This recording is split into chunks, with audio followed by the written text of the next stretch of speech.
Hello, and welcome to Monday Night Live, aka the Hangout Stream, aka the Chill Stream, baby, in the year of our Lord for August 8th, 2022, and brought to you by yours truly, the man, broadcasting from behind the curtain. You know who I am, because if you don't know by now, you can visit www.livefreeliverich.com or simply Google this name and you can find out. Now, for those of you who already know, welcome to the show. Go ahead, drop me a comment, say hello. There's no need to be shy. I just like to know who took the time to stop by. And for the rest of you who don't know, because perhaps you're new, that's okay too, because I'm going to go ahead and break it down for you. See, as far as I'm concerned, this is your show, and I'm just here to fill the role of producer. So I come on here 9 p.m. Eastern Time, that's 6 p.m. Pacific, every Monday night, and I boot up this live stream so we all can come together, readers and writers alike, and you guys supply me with things to talk about. And in return, I fulfill my role and I raise awareness for various projects from around the underground scene. Gives me a chance to become acquainted with you. You get a chance to get to know me. And together, we discover what's going down within the realm of independent publishing. Which brings me right into my first segment of the night, where I like to shine a spotlight on some books that are currently available or coming soon to an online marketplace near you. So, like we all like to say, without further ado. First up tonight, we have a book come from Twitter. It comes from this gentleman on Twitter. He doesn't have much to say, just shares a link to his book. And his name, well, pronunciation is a thing here, so let's try Anirban Chakraborty. Anirban Chakraborty. And his book, Lamps of New Moon. Let's check it out.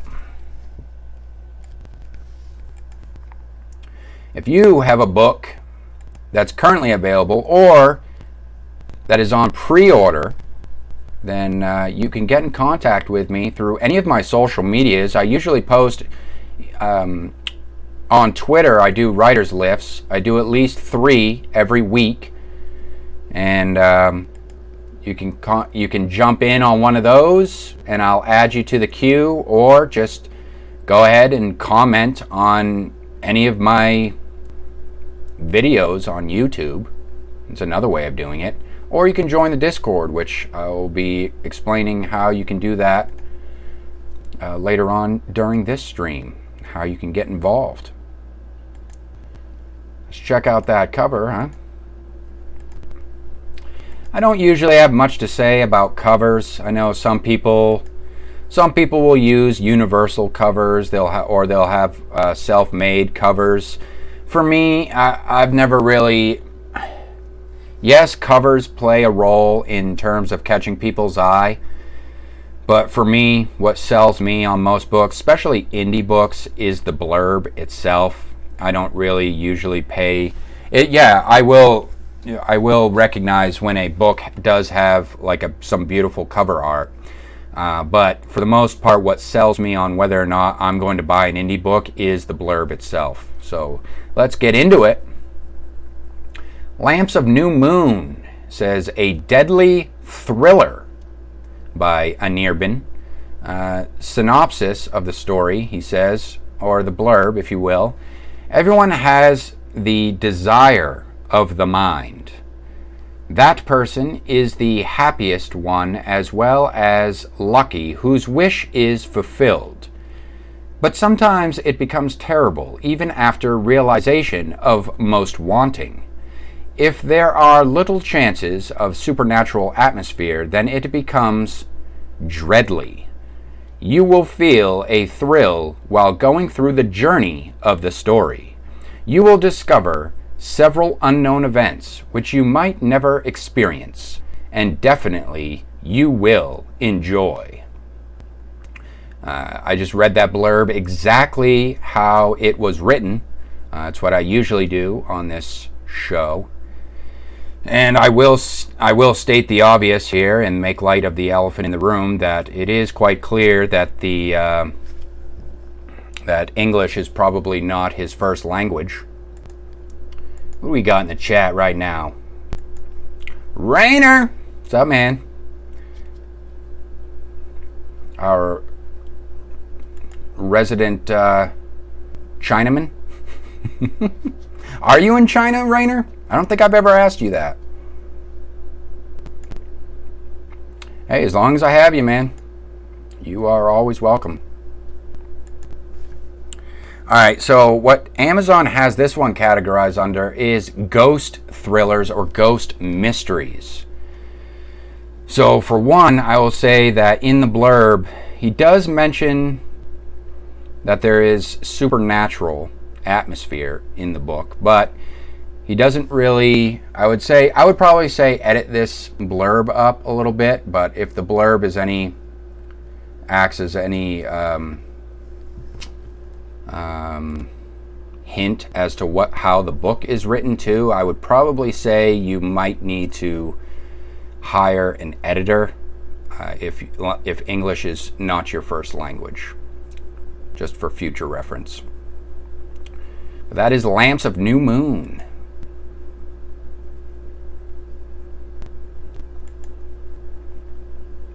Oh, okay. Well, food for thought. Learn something every day.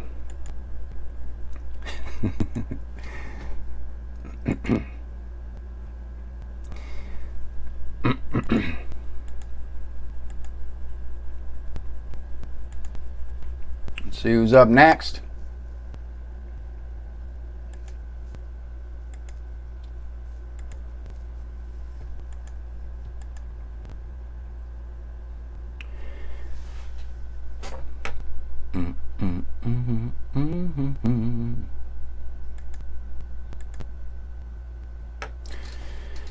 Okay, Donna Latvis writes, my creative writing journey. Travel back in time.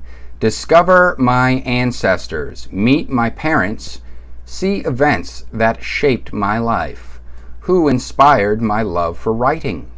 All while enjoying a collection of my poetry, song lyrics, and stories. My creative writing journey.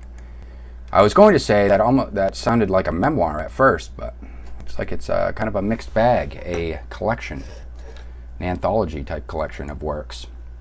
My Creative Writing Journey by Donna Latvis.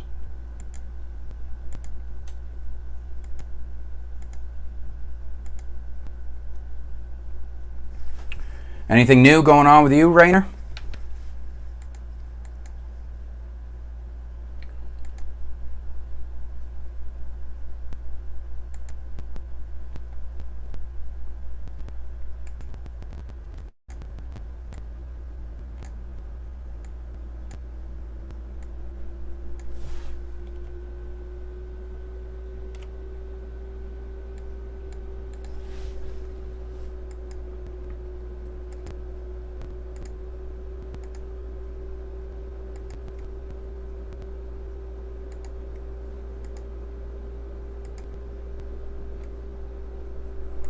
Alright, jumping into the blurb.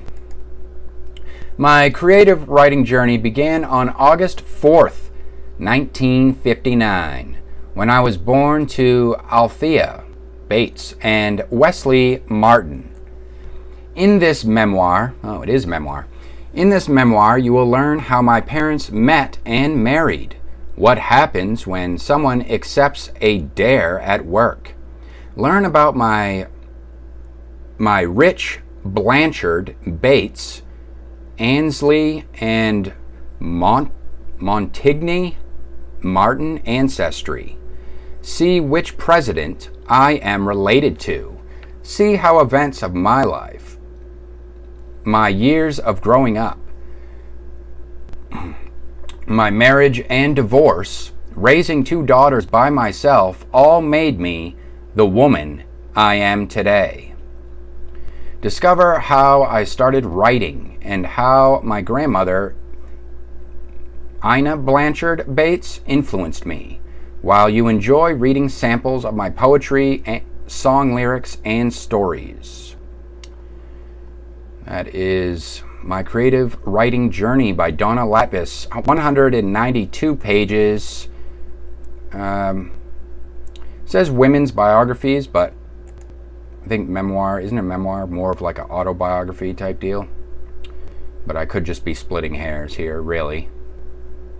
It's a story. It's a true life story, true to life story, if you will, with also other creative works included. An interesting mix, I have to say. This is the first time I've seen a writer do something like this, where it's like a mixture of a memoir and like creative works. However, I would suppose, I don't read memoirs. I've read biographies before, but I've never really had any interest in memoirs per se. But I suppose if someone did write a memoir, they were a writer, then they would probably include some select works, maybe some exclusive type works that they've never published before.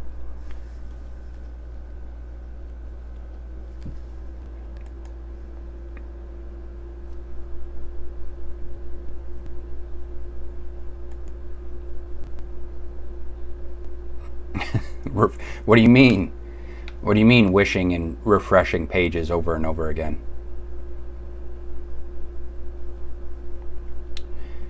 Okay, let's get into the next one.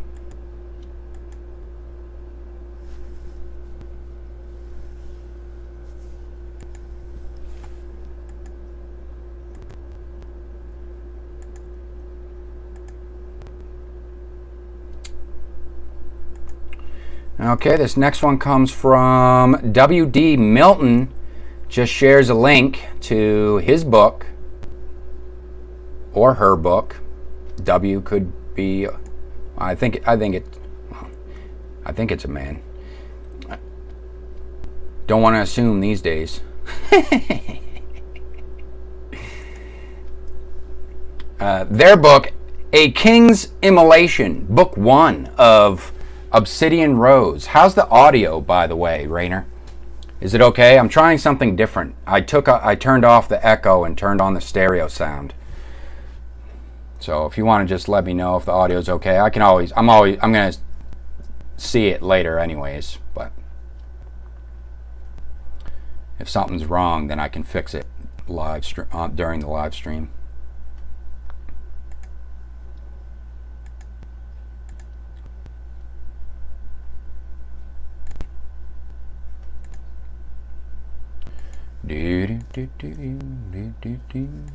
All right.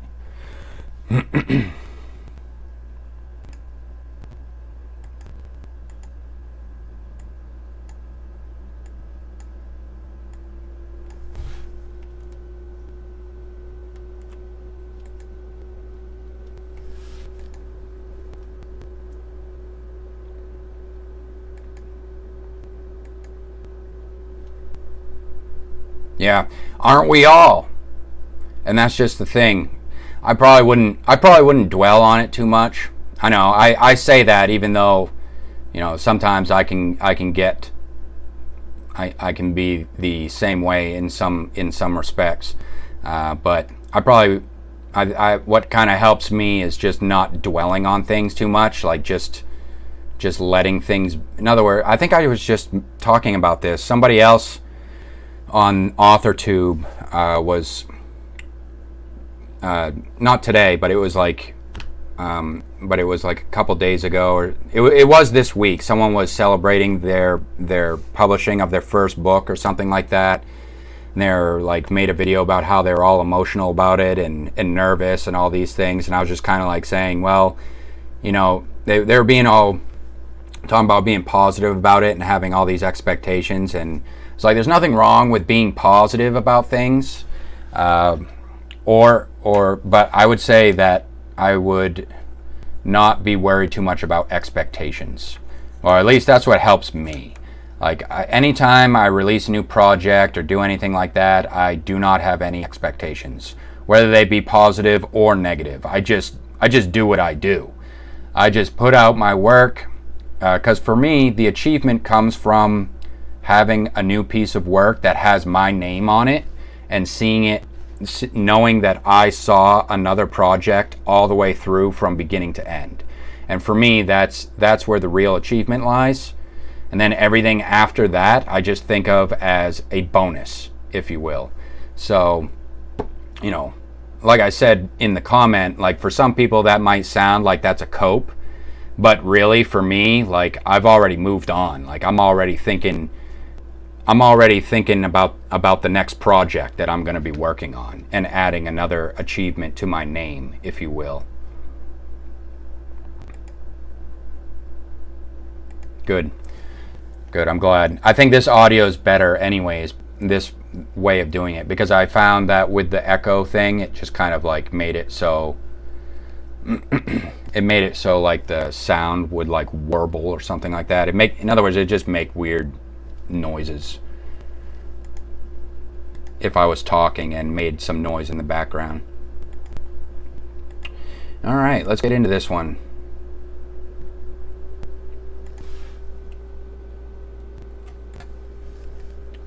A King's Immolation.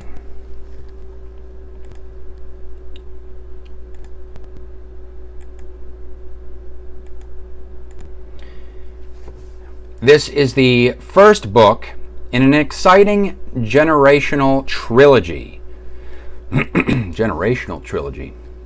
It describes the life of three brothers and the death of three kings. Magic is practiced by 4 orders of monks, a secret 5th order of seers, and a female order who spend most of their time disguised as hedge witches. All work for the good of Merendis and all those within its borders. The gray monk Sterling and the white monk Tavian strive against a magical enemy, ancient and vile, trying to destroy Merendis. The same entity will encourage a demon prince to attack Merendis from another realm, which could ultimately wipe out life on the entire world. By triggering a magical spell originally meant for traveling through dimensions, Merendis' enemies are trying to suck all the life magic from the world for no other reason than petty jealousy. I think we all know someone like that, huh? And revenge. Black trolls are in a war with the human population due to the inspiration of an erroneous prophecy in their holy book. With standoffish elves and isolationist dwarves as reluctant allies and belligerent black trolls, the current bane to the population of Merendis, which side will the dragons take? Oh, there be dragons in this tale. With confrontation and war looming, will chaos touch the life of every soul in Merendis? I guess you could say it is horrendous. Sword and sorcery, epic fantasy, coming in at 548 pages, probably one of the longer fantasy books that I've covered. I think that's one of the longest. I don't know. Aside from Raynor's, of course, which does have, I will say that Raynor does hold the, what is it? You do hold the record for the longest fantasy book that has been featured on the live stream. I will say that much. I mean, hands down, uncontested, reigning champion of the longest fantasy book to be featured during the Hangout stream.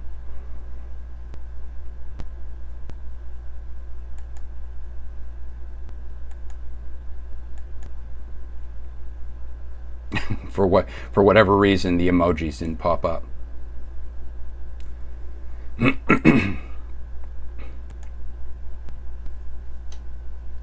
Web novel writer.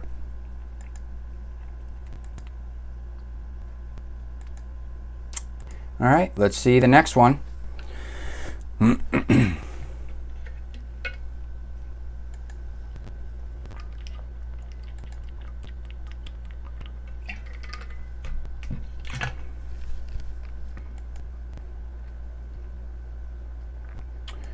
Coming in hot from Twitter is we have Haley Hopkins. Just shares a link.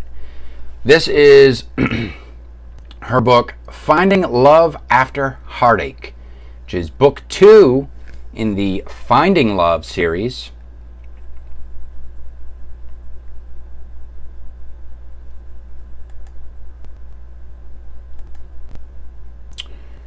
Good evening, WCAM Studios. You're new here. Welcome. Trying to kickstart my channel with new content. All right. Well, welcome to the live stream. You're always welcome to share any projects that you're working on with me, and I can mention any work during the live stream. Try to help out your channel that way. There's various ways that you can contribute to the show, aside from just being a part of the chat. I'll explain that as I go along. All right, so let's get into the next book here.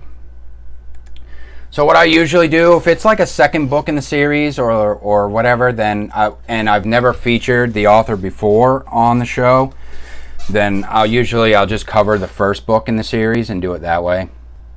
So this one will be Finding Love in Scotland, which is book 1 in the Finding Love series by Haley Hopkins.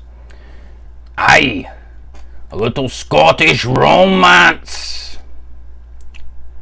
And for the last time, 'tis called a kilt, not a dress.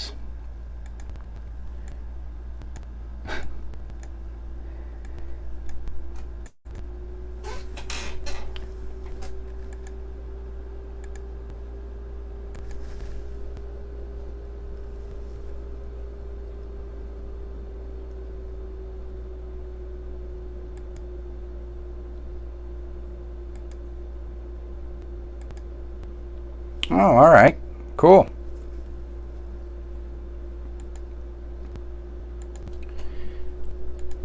I think it's the first time that I've actually interacted with you.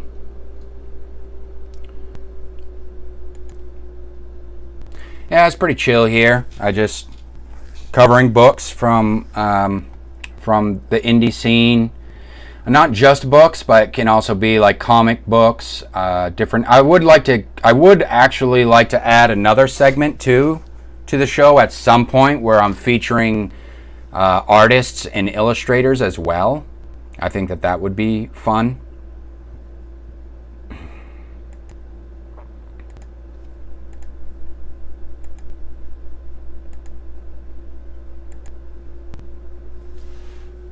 Okay. So Finding Love in Scotland. Let's read the blurb. Mandy Williams is a hard-working and loyal employee of the security company she works for. She loves her work and has a fascination with her employer, whom she's never met. Lachlan McLean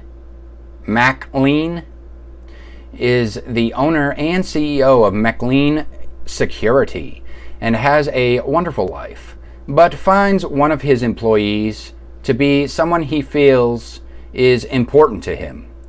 While in the midst of a company crisis, Mandy has been kidnapped and raped, trigger warning, by someone trying to get back at the company she works for.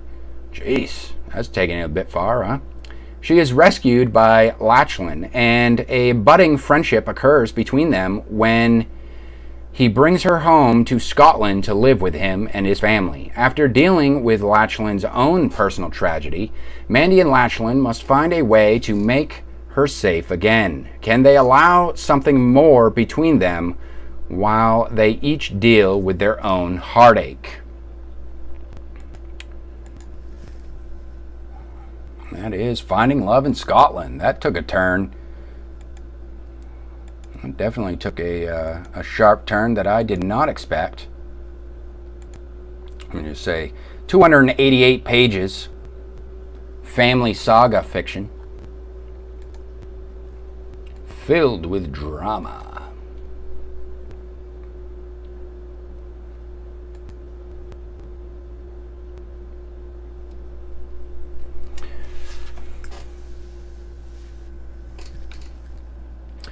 All right, and that is the books for this show. Now I'll get into some announcements, what I call just various announcements and news, but I have dubbed it APE, the APE segment, which is special announcements, projects, or events that I cover. So, for instance, like if you have special book deals, or you have special book deals that you'd like to announce, or you have giveaways or some sort of special event that you're going to be hosting, a readathon or read-along type event, or if you have what would probably make more sense in terms of utilizing this would be like if you have a Kickstarter or some sort of Indiegogo or fundraiser type project fundraising campaign that you would like to spread awareness for. That would definitely be something that I would be willing to cover for you and mention. And some other things as well would be like if you are an indie press, small press, and you are launching an anthology project, and you have you're looking for submission calls from writers, or if you run a blog and you do guest posts of any sort. That's also something that is actually something that I'm personally interested in. I'm still on the hunt for more writers and peers that I can collaborate with and do some projects with. And I actually do have some news coming up later on about a collaboration project that I was recently involved in, but I will wait to reveal that news once it has actually been revealed. But for now, let's get into this is from, well, first let's pull up the vid.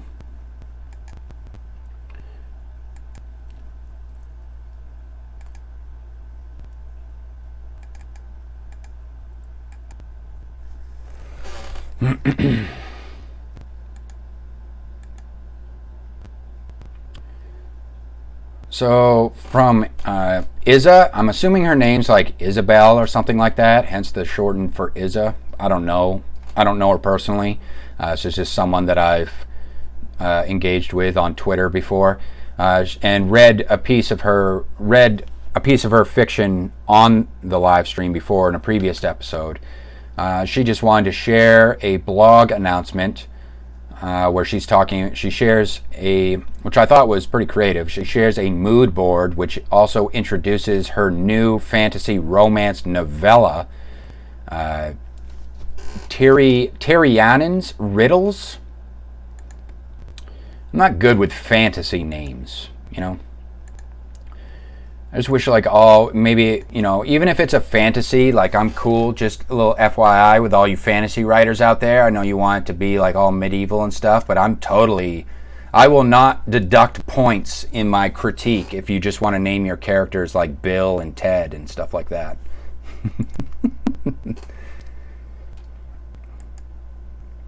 Hey, thanks for stopping by, Rainer. Appreciate you, man.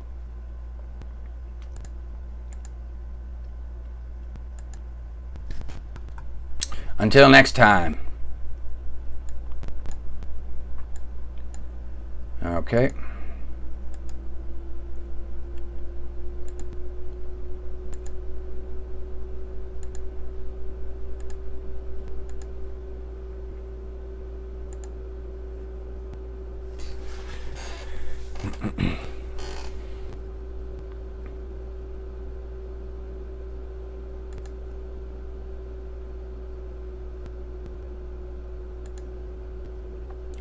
All right, Tirianen's riddles, mood board, and main themes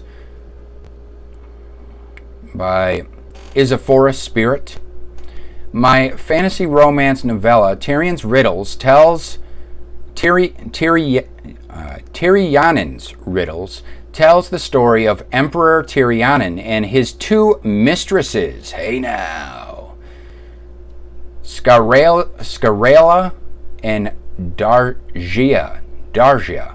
Scarella, no, that's two, hold on, that's the same person. Scarella Dargia, which, or aka Orchid, which is how I will refer to her from here on out, Orchid, and Aquila Larea, aka Rose. This is a complex polyamorous in which the emperor encourages his concubines to become friends and get along as they all live together in his palace. There you go. Being with him means sharing him. I've created a mood board to give you an idea of the main themes of the book. Here it is. Let's take a peek at this. Well, I guess you can see it just fine, just like that. So we have an orchid and a rose here, and we have the crown. We have a baby, and we have a noose hanging from a tree. Interesting. The emperor, the orchid, and the rose.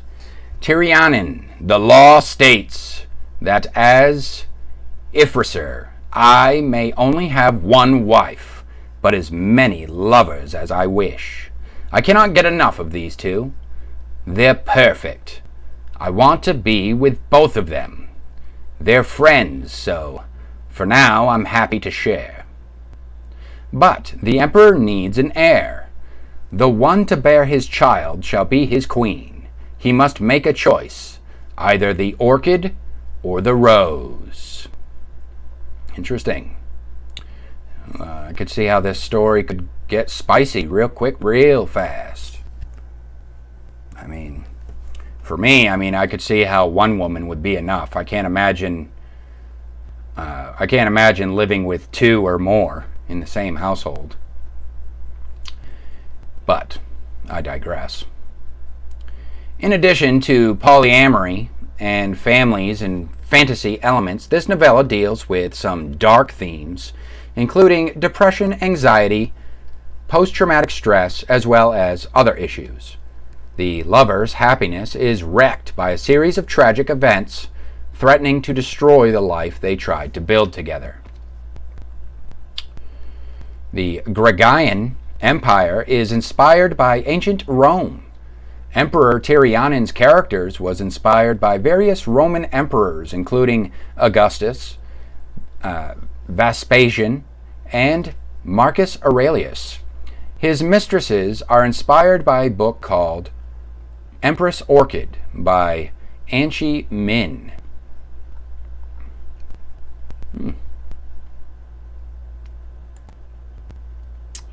Interessante.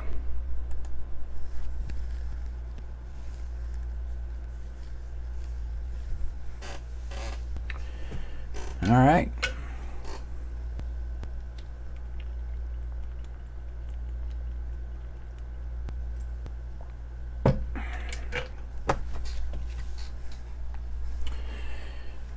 Just a couple other housekeeping type announcements.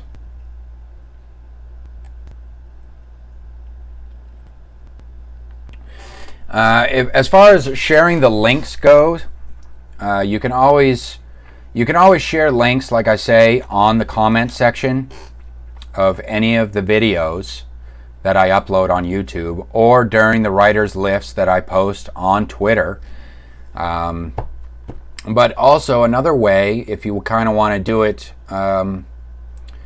if you want to, another way of doing it, this, and you don't have Twitter or you don't always catch the live streams, is to jump on the Discord.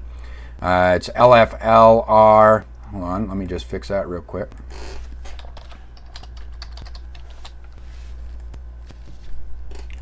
It's the LFLR network on Discord. You can jump on the Discord. I have plenty of links, or I mean, not links. I have plenty of channels on the Discord. If you can't tell, I'm fairly new to Discord myself. But I did create plenty of channels on Discord for various different things that you may want to share with me as far as your writing projects go, or your artistic projects. You can share them on there, and I will treat that as the same thing as you giving me permission to share any of your links, as if you were just commenting or engaging with me on any of my other social medias. And we could do it that way. All I ask is that the only thing that you're sharing is stuff that you have created. So don't share stuff from other people's YouTube channels or other people's books or projects. Everyone speaks on their own behalf, and that's the reason why I ask people for their links, because for me it's twofold. One, I want people to engage. I'm not there. I understand. I keep an ear to the track, so to speak, and I know pretty much. I keep tabs with what's going on. I subscribe to many creators on Authortube, Booktube, so I am aware of what a lot of you guys are doing out there, and the books that you guys are launching and this and that. But for me, it's very much about engagement, for one, and for two, I don't want to feel as though I guess it's a personal thing. Like, I don't want to feel like I'm intruding or raining on your parade, so to speak, by, kind of injecting myself in whatever it is that you have going on. So, like, if you're launching a book or something like that, and you would like me to share it during the live stream, and basically what it does is, I feel like it's twofold. One, you're actually engaging with me, which is what I want. I want to promote engagement. That's the main reason why I started this whole live stream in the first place, is because I wanted to try and put myself out there and try to engage with more people in the creative sphere. Secondly, when you're sharing something with me specifically, or you're name dropping me, what you're doing is you're giving me, I feel as though you are giving me permission to kind of share my opinion about whatever it is that you want me to mention, or that you have shared your own thoughts on, whether it be, like, for instance, if you're name dropping and it's something, it's my own work or something like that, or tagging me in a video. So that's what it is for me, and that's why it's not that. So for those of you out there that, I see you, I just want you to let you know that those of you that, like, if I comment on your videos and stuff like that, and you do book launches and stuff like that, and I don't bring it up during the live stream, it's not that I'm ignoring you. I don't want you to feel that way. It's just that you haven't actually, like, engaged. It's just that we haven't actually, like, engaged, and therefore I feel like I haven't actually received your permission to kind of, like, give my 2 cents. Now, it's one thing if I actually buy your product. Now, say if I buy your book, which I got to get caught up. I have my TBR list is, like, growing, like, quite a bit. It's almost like growing, well, it's definitely growing weekly, that's for sure. I'm always adding something on there, and I haven't been reading a lot lately. So I got to jump back on that. I do the Indie Breakdown series. My Indie Breakdown series, that's just me, like, when I read for leisure, and I've been reading a lot of indie books. I just go to the market and I read whatever I feel like reading. So whatever I'm in the mood, I'm a mood reader. Whatever I'm in the mood to read and something catches my eye, I read that. I don't do beta reading. I don't do ARCs. And I don't accept money in exchange for reviews. I just read what I choose to read, and then I'll write up an editorial, especially for that work, and feature it. And that editorial is part of my my critique series, which I call the Indie Breakdown, which some of you might be familiar with that. So that's how that works. So that's one thing. That's me. I've earned, in that instance, I feel like I've earned the right to have an opinion, because I put my money where my mouth is, and I bought the product with my own money, and then I took the time to sit down and read the book. So therefore that justifies me being able to have an opinion about it, whether it be positive or negative, and publish it as I see fit. So that's how that works.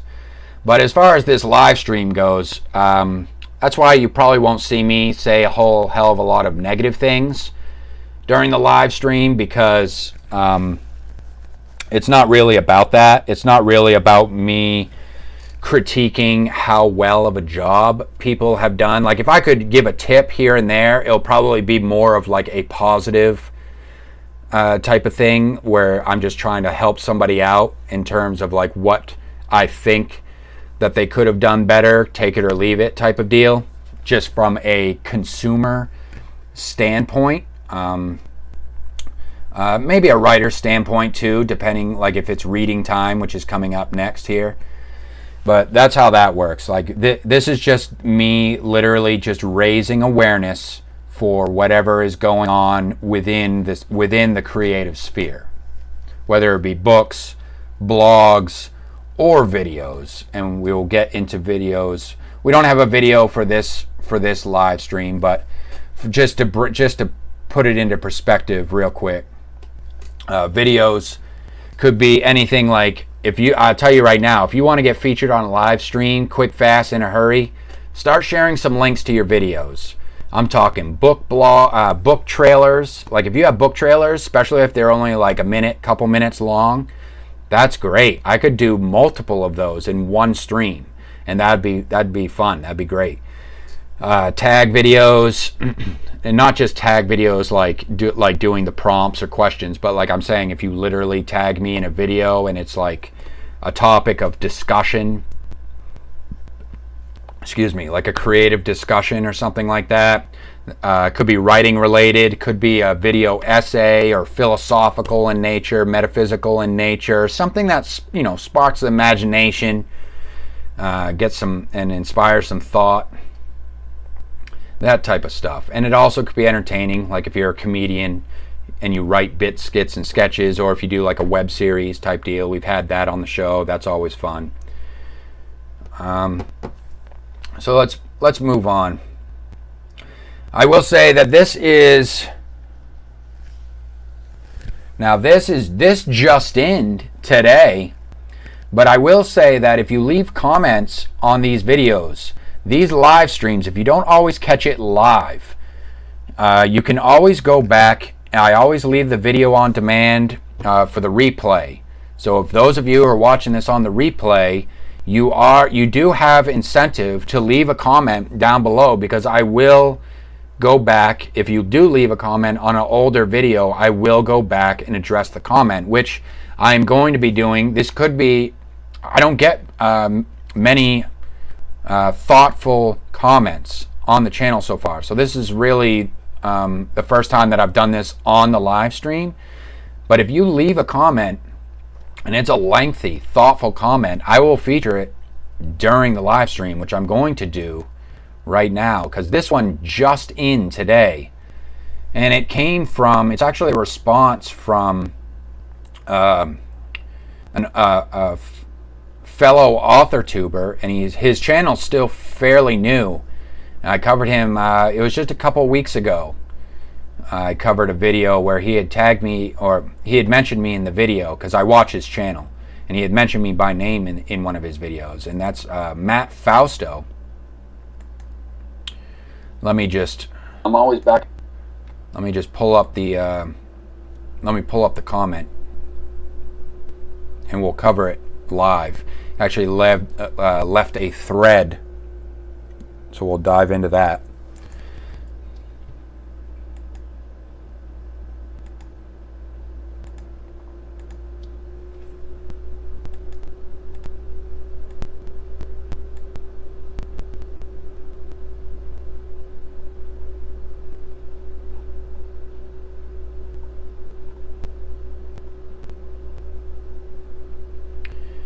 All right, looking good.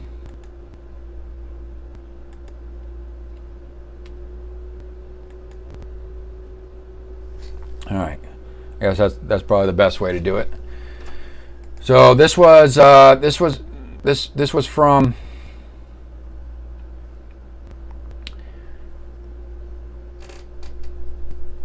where I was talking about, or he was talking about in his video, where he was talking about creating a world building type project to kind of get some viewers engaged on his channel, and he didn't really go into too many details about it, but I did mention that I would be interested in seeing how that project develops, and I still stand by that. And if he kind of like hashes out, he develops the idea a little bit. Let's see what he has to say, and then we'll go from there.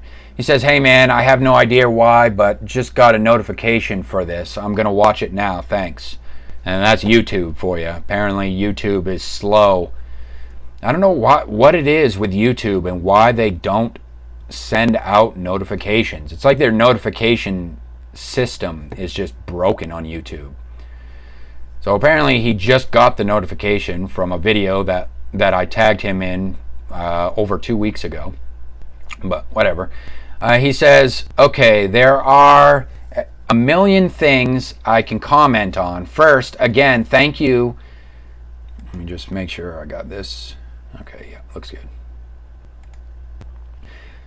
He says, First, again, thank you. Second, I am totally with you on everything. My idea was as communal as possible. Basically, I wanted to be just an aggregator of ideas. My job would just be to make different ideas work. Okay. Mainly, the reason is I want to give people a platform, me included. I know what that's like. If you're an unknown guy writing about an unknown universe, nobody cares. People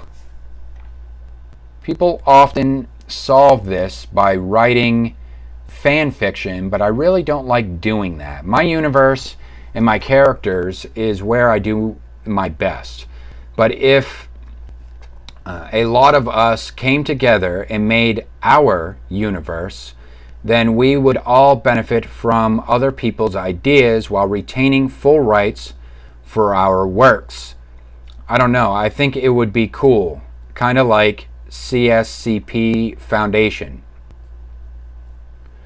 I have to be honest, I'll have to look into that. I'm not familiar with what this SCP Foundation is. But I think I kind of get what you're saying, and I think that sounds like what comic book creators do. Sometimes comic book creators will do like a cross-promotional type thing where, you know, a character will be, a main character in one universe will be featured in somebody else's universe.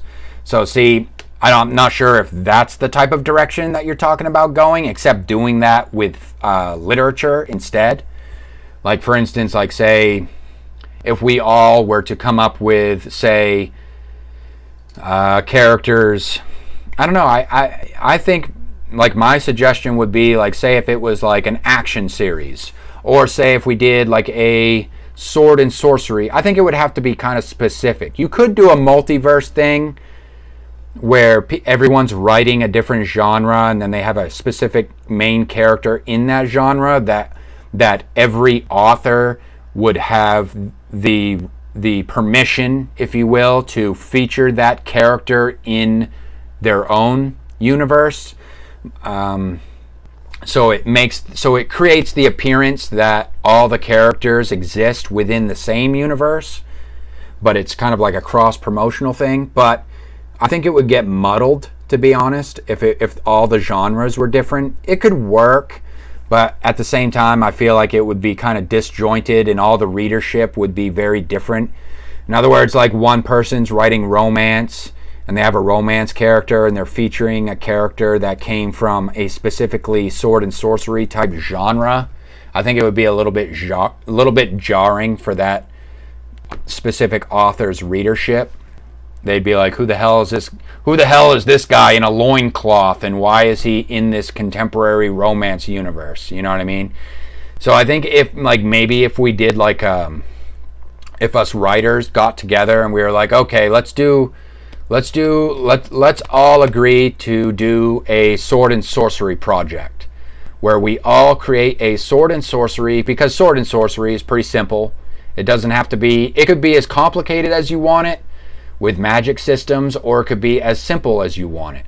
But at the same time, for each individual writer, that is. But at the same time, if I was to take a character, say, from your sword and sorcery universe, I could make them work in my universe and vice versa. You know what I mean? And it would still appeal to the same readership, if that makes sense. I don't know. Just shooting from the hip here. Or perhaps we could do a Western series, speaking of which. As for the political side of it, Matt goes on to write, as for the political side of it, to be blunt, I'm a pretty liberal, mainly left-wing guy. But I agree with you. I agree with what you said nonetheless. Excuse me. Being preachy via art, whether you like it or not, just doesn't work. In a perfect world, I just want to be a guy who writes fun, cool things. Of course, there's always ...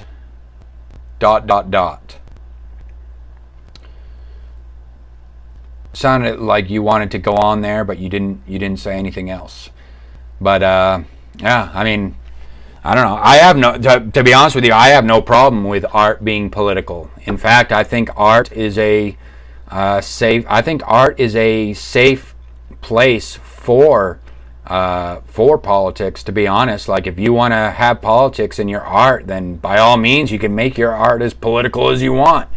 What I'm saying is that there are people out there, I think what you're referring to, if I remember correctly, there are people out there that say that art in general is political, and I just don't think that's the case. I don't think art in and of itself has to be political. For instance, like I said in the video, like, paintings don't have to be political. Art movements, there can be art movements that are political, and then there are certain paintings that can be reflective of that movement in general. But that's like kind of the behind the scenes, and you have to actually be somebody who is a connoisseur of sorts, and you know these things. You know what's going on behind the scenes, the history, the lore, and stuff like that. So, you know, there is that political aspect to it, but for the most part, like, I'm cool with just separating the art from the artist and just critiquing art for what it is. Now, I say that. Thanks, Matt, by the way, for sharing your 2 cents on that matter, and I am staying tuned, man. I'd like to see some more videos from you. I know it's hard to keep up that pace and doing a daily video, but you know, I'm still watching. I'm still tuned into your channel, and anytime you upload, man, I may not always comment on every video, but I'm watching. And as far as being a liberal goes, I mean, I'm not going to hold that against you. I mean, as the old saying goes, nobody's perfect. But in all seriousness, yeah, let's. I'm down with I'm down with that idea. Let me know what you think, man. What do you think of that idea I just pitched there, as far as like creating focusing on a specific genre, us writers getting together, see if we can't get a little group of us writers together and we start a specific genre, like whether it be a Western or a sword and sorcery or a sci-fi fantasy, and we all create our own character. And I know that there's been writers that have done that before, where you take a specific genre and each writer produce, like, basically we create like an anthology series, but each writer creates a character. Like, say each writer writes a story or creates a character, or every writer could work on a book for the anthology series and could include every other writer's character, but there's rules in play. Like, for instance, like, you're not allowed to kill off another writer's character. Now, I could create a character and I could kill off that character in the series, but that could become a little bit predictable too for the reader. They say, oh, okay, well, who wrote this book? Okay, well, in this book, I bet I'll be on the lookout because one of these characters, I'll know for certain that none of these characters will die, but maybe one of these characters will die, type of thing.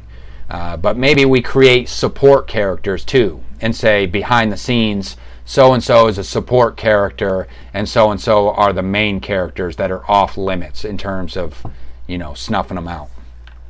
But you let me know what you think, and we can take this idea to the next step, to the next phase, if you will, or develop it in development.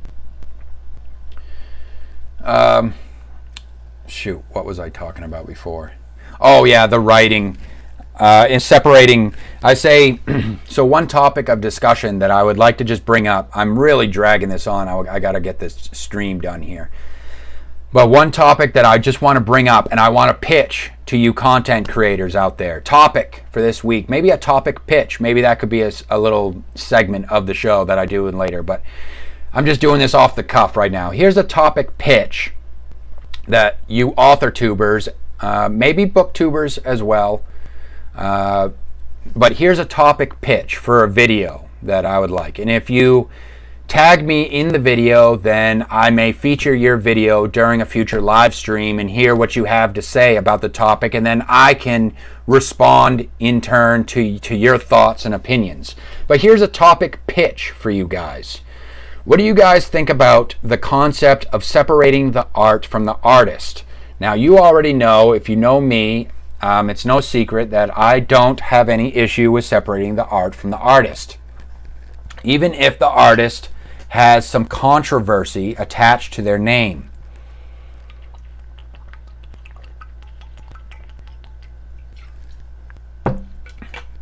Even if it's a controversial artist and they've been canceled, so to speak, that's not a problem for me. If I like the work, I like what I like, period.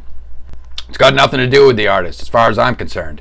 I just look at the art, and if I enjoy the art, then I like it. But however, something has come up that has kind of added a little twist to this notion. It has made me rethink some things, and that is the rise of artificial intelligence and AI generated artwork.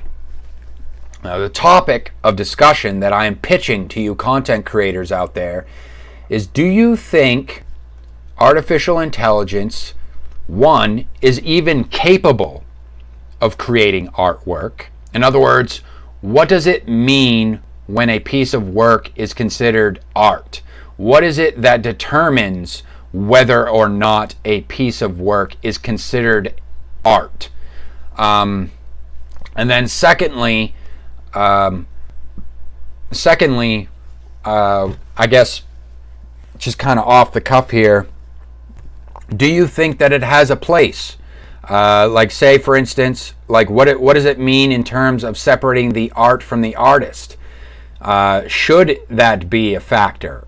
Should you at least be concerned with whether or not, because for instance, you could say, for instance, visual art. Okay, for me, it's like, well, I don't want to give away what I think just yet. I'm asking you content creators out there to share your opinions on these things. Should we really be paying attention to where the art comes from? And if, for instance, like we say, okay, you look at an image, because for me, visual art is one thing. You could look at a piece of visual art and say, wow, aesthetically, that picture or that piece of visual art, that visual piece of work is aesthetically pleasing to the eye. Now, does that make it a work of art just because it is aesthetically pleasing? Or is that a prerequisite for something to actually be considered art, that it was created by a human being? In other words, can artificial intelligence actually create artwork, or is that really something in it and of itself? It's not considered art at that point. It's some other category in it and of itself. And then it gets to the point where it's like, okay, well, if artificial intelligence gets to the point where it's like, because with writing,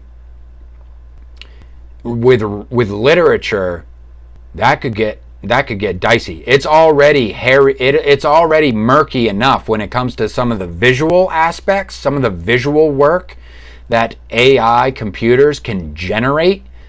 And you'd be like, wow, that's impressive. And if you didn't know, the scary thing for me is, like, if you didn't know that it was created by artificial intelligence, then maybe you would be inclined to say that it is a quote-unquote work of art. But is it really, though?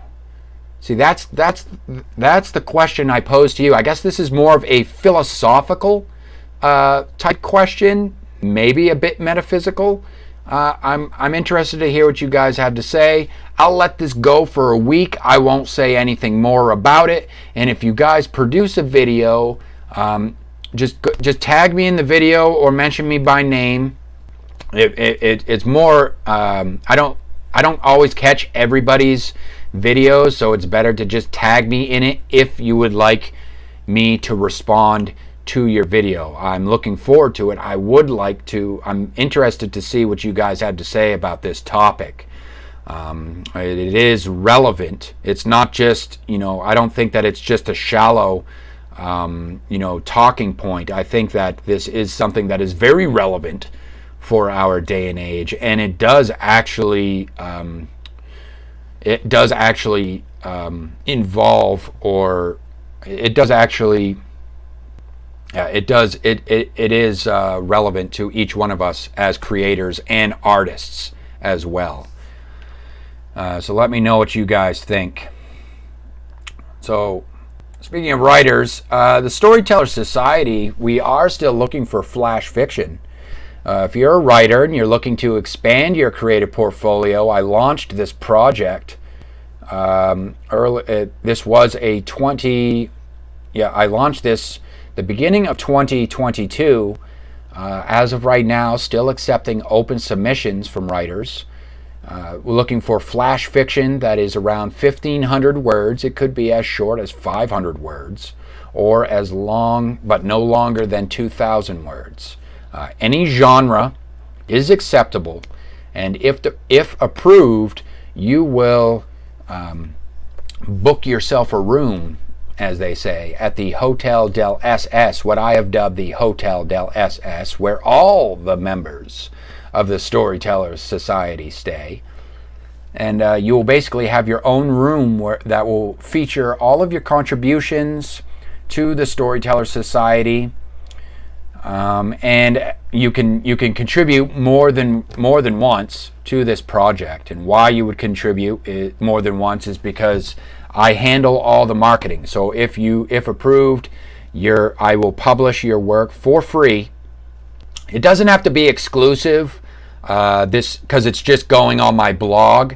So it could be work that you've published elsewhere as well. As long as there's no copyright infringement, you must own the copyrights to whatever it is that you submit. But I will publish it for free for viewing on the blog, and I will handle all the marketing and advertising for that piece of work to try and help out. It helps me out with the blog. Also helps you out in terms of spreading your name out a little bit and expanding your creative portfolio. We can collaborate a little bit, build a professional relationship that way. And then it will also make it so that you will be eligible for future projects down the road. My vision that I have with this is that I'm going to this is just the first phase of this project. The second phase of this particular project is I'm kicking around some ideas, like for instance, starting a web series where I don't just read your work, say like on a podcast or something like that, reading it out loud, but I actually produce a web series based on your stories that you guys submit to the Storytellers Society. So I think that would be fun, but first I have to try and get more people to get on board with this project. So as of right now, this is just something that I'm an olive branch, if you will, that I am extending to my peers in the writing community, and take advantage of this. And something else that's been on my mind, I've been thinking, what this stream needs?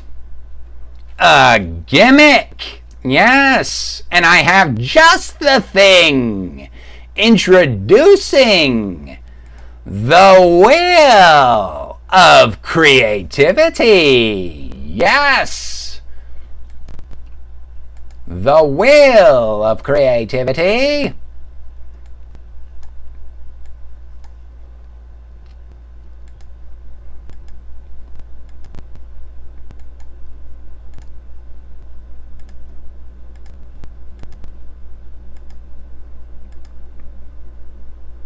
Step right up, give it a spin if you dare, and like magic you will suddenly feel inspired to explore the unfathomable depths of your imagination. Yes, but first we must fill the wheel with creative prompts, and these will be like the keys that will unlock the gateway to said alleged imagination. Yes. So thanks to my sexy and lovely non-existent assistant, I have before me tonight a jar filled with creative prompts that have been collected from various anonymous sources that shall remain unnamed for the sake of privacy, of course. So let's dip in, shall we? Our first prompt tonight is suck toes. Suck toe. Okay.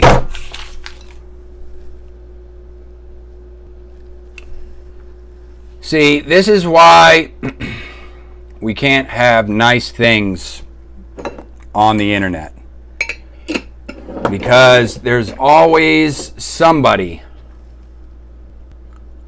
that has to come along and make it so that things get weird.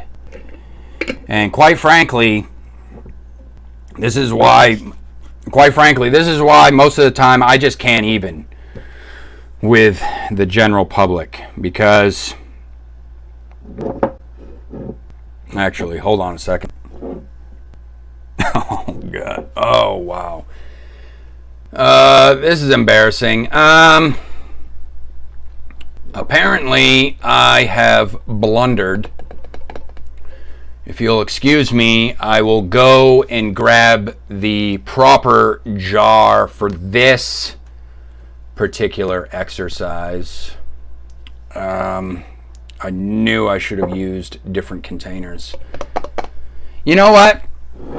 Let's just go ahead and say that let's just shelf the wheel of creativity for now. Let's just go ahead and say that the wheel needs to undergo further development before it may become a mainstay of the live stream, a staple, if you will.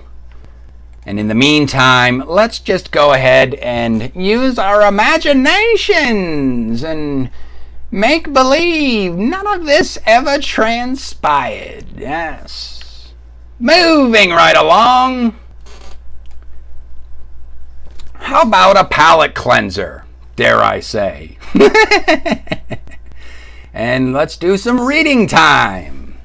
Yes, reading time. This is where I will read different works that you guys have contributed from your own blogs, or it could be from your Wattpad or your Kindle Vella. And it could be a piece of writing, it could be an editorial, it could be an essay, it could be poetry, piece of flash fiction, any of the above. I will read on the live stream on your behalf and give your blog or Kindle Vella or Wattpad a plug, if you will, that way.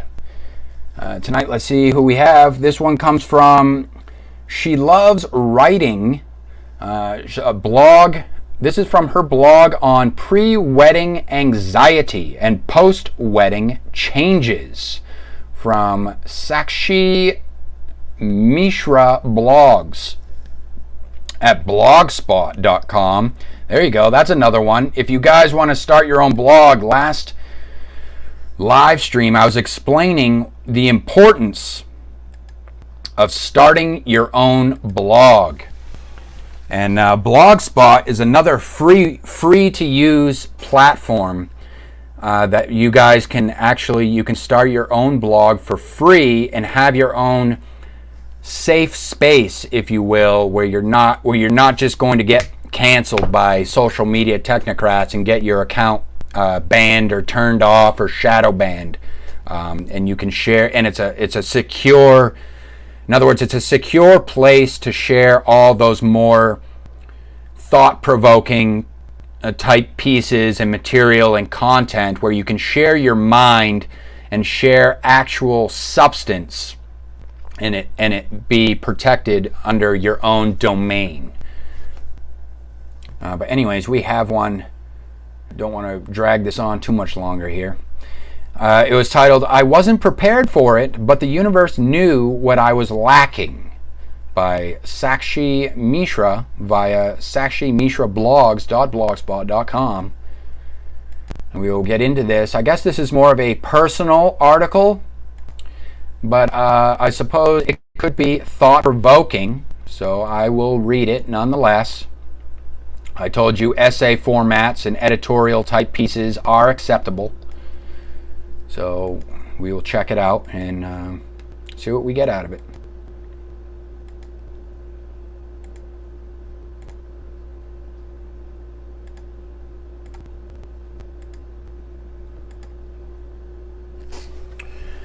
Okay.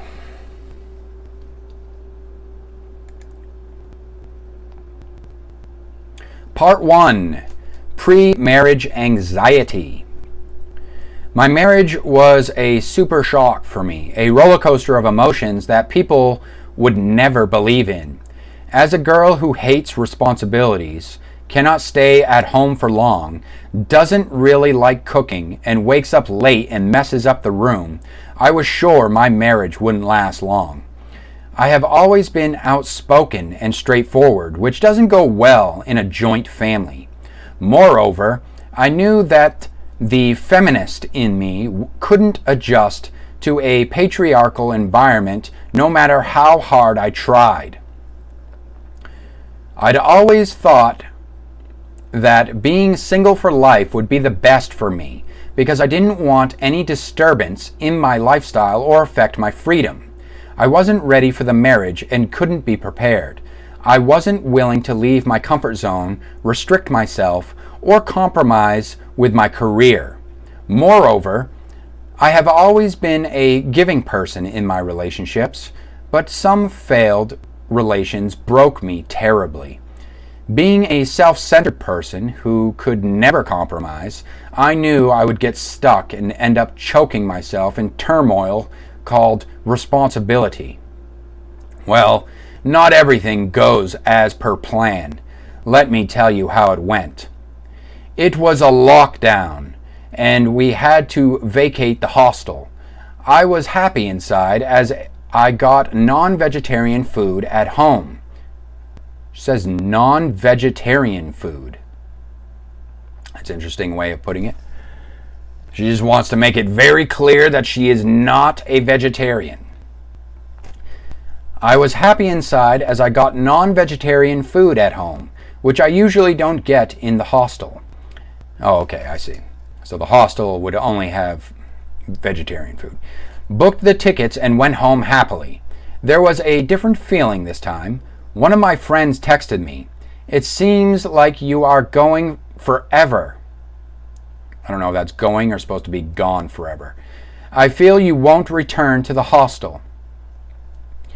Oh, it seems as, I think she meant to say, like, it seems as if you are going forever. Going to be gone forever. And I kept thinking about this text. I reached there on the 19th of January, and by 24th of January, I was informed that I am getting married on the 11th of next month, literally after 15 days. Now, I'm not keeping track of all the math and the dates of all this. I'm just going to go with it as exactly as how this story is written and just let it be. Everyone was excited, and I had no option of backing off, so this is an arranged marriage situation. I knew nothing about that man I was about to marry. I didn't even know his name correctly. I sometimes felt anxious, and it took me multiple days to console myself. 7/2/22. It was Tilak Day, and the wedding functions formally started. I could already feel changes in me, emotional, behavioral, and whatnot. It wasn't easy. We have some photos here.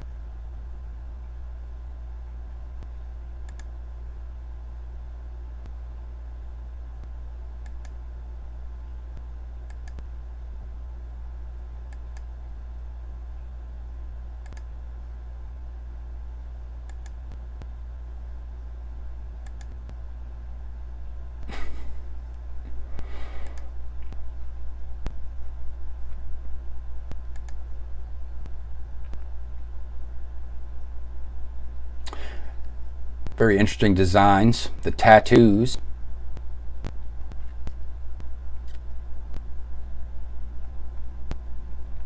(11/2/22). I hadn't slept for 4 consecutive days and hadn't eaten properly for long. I was nervous. It was a bunch of emotions I was feeling at the same time. In the evening at 10 o'clock, when I walked down the aisle, I saw him for the first time. Can you imagine that? Seeing the person that you're about to marry for the first time as you walk down the aisle? I was literally shivering when he asked for my hand while walking through the stairs. He was nervous too, I bet. Our very first eye contact happened on the stage itself. I saw him smiling. See, a lot of people think arranged marriages, when they think arranged marriages, they automatically just sympathize with women. I feel like, I mean, I could just be talking out my ass here, but not to speak for everybody, but that's just how I feel like whenever the concept of arranged marriages come up, people just automatically think, oh, that poor woman. But I think that what a lot of people don't understand about cultures that have arranged marriages, that The man is kind of taking on a huge responsibility in that as well. It's not just, oh, the poor woman. It's actually the man is taking on a very big big burden in a lot of ways with arranged marriages. Because think, it's not just the woman either. Like, say for instance, if the parents are the ones that are arranging the marriage for their children, it's not the man, the child, the son gets to choose who he's going to marry. It could be arranged by his parents. You don't know that. So it could be arranged by his parents for political reasons, for financial reasons, in other words, like economic reasons, something of that nature, you know what I mean? And you don't know. And now the son actually has to take on these societal burdens of caring for and providing for a wife that maybe perhaps he never even asked to have in the first place. You see what I'm saying? So it's not just, we have this thing in the West where like everything, especially I think that feminism has kind of like bolstered that, where it's all just woe is me when it comes to the women in these types of situations, and the men in the situations and their responsibilities and societal expectations just largely get overlooked. But I digress. I was looking at things with a constant thought that this was not our very, hold on, she said, he was nervous too. Our very first eye contact happened on the stage itself. I saw him smiling, though. I saw him smiling, though I knew he had the same confusion and questions as mine. I was looking at things with a constant thought that this was not what I wanted, and not how I wanted. And he was not the one I wanted. I tried to run away, but I couldn't. Did someone stop you? With every ritual, I felt like drowning and coming out, again and again, struggling for every breath. At a point, I got numb. It just went with the flow, and I couldn't do anything for myself. Some more photos here. So finally, the functions were completed, and we were married. I slept in between the rituals. I had to go. Oh God, can you imagine? You're in the post banquet, and your bride. Where's your bride? Ah, she's over there snoozing in the corner. Well, go wake her up. It's time for the dance. I had to go to his home and accept everything. I'm assuming there's dancing, some sort of dancing going on in the post-marriage rituals. I was about to have. I had to go to his home and accept everything I was about to have. Damn, it was difficult. I felt like living my most haunted dream. I wanted to come out of it and breathe deeply. Anyway, I had to face everything with darkness all around. I saw everyone clapping and enjoying while I was shouting silently, helplessly. Well, at least everybody around you was supportive of the function, I have to say. I mean, that's more than what you could expect from people who willingly get married together out in the West. Well, generally, this type of thing ends up being a nightmare. But in my case, this was the beginning of a journey that ultimately came out to be very beautiful. So we have a plot twist here. This is interesting. Part 2, post-marriage changes. I probably entered this relationship most chaotically, no doubt, with hundreds of questions and thousands of confusion. The very first hour at his home felt like sitting in a room full of people with a blank stare and not a single thought in his head, but hearing everyone going on around and being too exhausted to respond to any of it, or climbing the staircase with no end, or hating skin for no reason or whatnot. It's awkward. So, do you like stuff? Awkward for sure. I would imagine that's probably where the matriarchs of the family should be stepping up and making things less awkward in that situation. I would imagine, seeing as how they're probably the ones that had a hand in making the decision. Maybe not just the fathers or the patriarchs of the family, but also the matriarchs have counsel as well, I would imagine, with their husbands when it comes to who they allow their daughters to take hand in marriage with. I would assume that it's not just the fathers that are deciding who their daughters will marry, but maybe the mothers, the husbands, allow their wives to have counsel within the privacy and the sanctity of their marriage, in the privacy of their own homes, and they have these discussions with about the future of their children, I would imagine.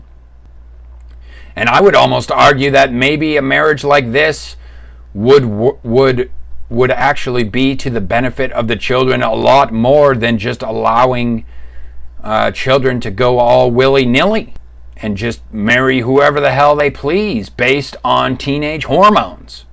You see what I'm saying? But I digress. I'm not.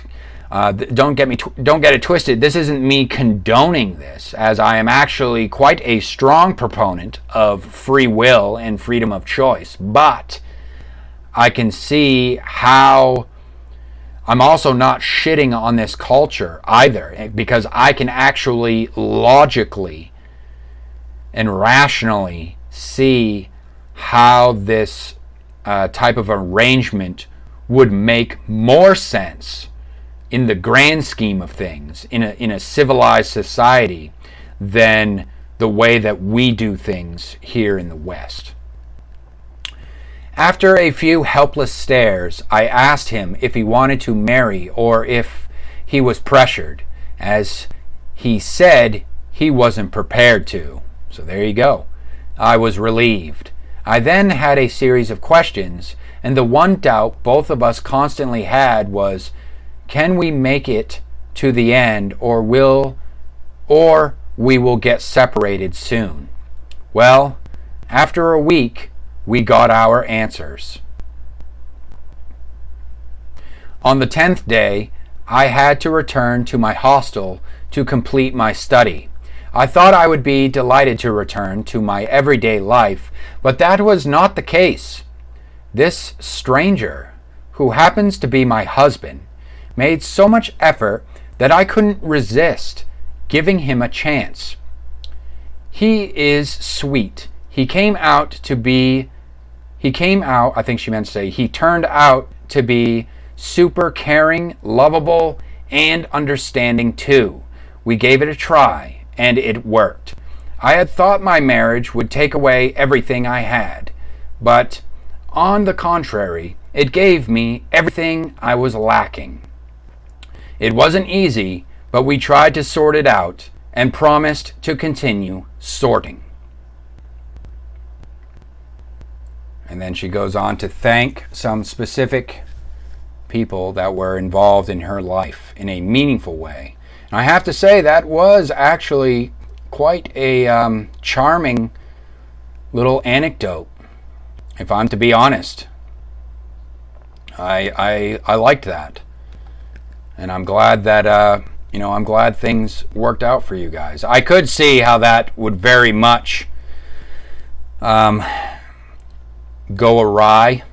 I don't see, in the West we have women. In the West, women have the right to decide not only who they are going to marry. Both men and women have the right. I mean, men typically propose. Women can propose as well, but just traditionally, even though traditions in the West are kind of becoming muddled in this day and age, traditionally men would be the one to propose. So as far as men's decision goes, as far as whether or not they will marry, men ultimately hold the cards as far as whether or not they are going to get married, and to whom they will give the opportunity of getting married to. But Women, on the other hand, if they are proposed to, they are allowed to decline. So they do have the choice themselves, the freedom to decide whether or not they wish to get married, which I will say, without sounding too critical, that this has been a very interesting social experiment, to say the least. We used to have such a thing called the social contract in the West. A lot of our many civilizations are typically start out and are built upon a social contract between men and women. It's it's an unspoken thing. It's not a literal contract. You can look it up or Google it, if you will. But I think that over the years, that's kind of changed with the progress, the technological progress of civilization as a whole. And with this comes these rights, which there's a such thing as unalienable rights. I don't want to get into all of it, but really it just comes down to legalese. What does marriage mean in the eye of the law, and how marriage law works in the West. And so women have the freedom to not only choose whose hand they will accept in marriage, but they also have the freedom to decide for how long they will stay married. They can decide to step out of the marriage or divorce at any time for whatever reason, and there is no penalty for doing so. In fact, many times women are almost incentivized to do so, but that's a whole another topic in it and of itself. But I will say that in terms of it being an interesting social experiment, and the reason why I wanted to read this anecdote on the live stream is that I think that in the West, if you look at the way that things are done in the West, it's been interesting in the sense that it's certainly been it's provided revelations, certain social or relation like the relationship dynamics. It's provided quite a few revelations, let's just say, when it comes to male-female relationship dynamics and how those operate in the West. And I think that it's interesting, and that's why I wanted to share this anecdote on the live stream, because it's kind of a food for thought that, maybe the way that we do things, culturally speaking, aren't always the best way in terms of, you could say morally, again, like I say, I am a proponent for freedom, free will, and freedom of choice. But it's just that it's interesting to see that when people have this freedom of choice in the eye of the law, now say there are unalienable rights.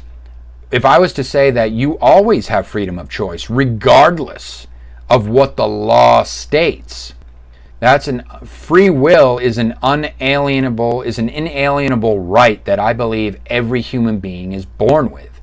However, the way that our laws are written and govern throughout the land, that's not freedom. Those quote-unquote rights that are governed by man-made laws are not rights. Those are actually, I would argue, are more of the will, man-made will, being imposed upon different matters, personal matters in this case, that other people engage in.